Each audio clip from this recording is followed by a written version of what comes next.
அமெரிக்க நாட்டில் மக்காச்சோளம் நிறையா ப்ரொடியூஸ் பண்ணுறாங்க. ப்ரொடியூஸ் ஆகக்கூடிய மக்காச்சோளத்தை அமெரிக்கா மெஜாரிட்டியாக சீன நாடு கூட ட்ரேட் பண்ணுவாங்க.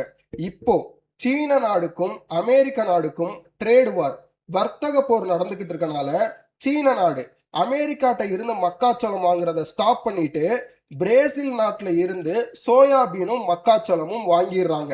அமெரிக்க நாடு அந்த மக்காச்சோளத்தை எப்படியாவது இந்தியா கூட ட்ரேட் பண்ணலாம்னு நினைக்கிறாங்க. இந்திய நாடும் இந்த மக்காச்சோளத்தை நிராகரிக்கிறாங்க. அதற்கான முக்கிய காரணங்கள் என்னன்றதை நம்ம தெரிஞ்சுக்கணும்.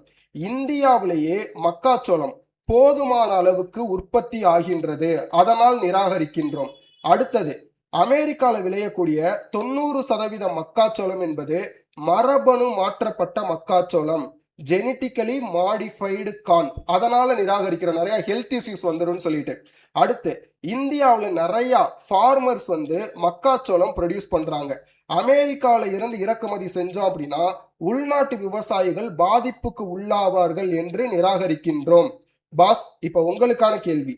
In India, dash is the only genetically modified crop approved for commercial cultivation?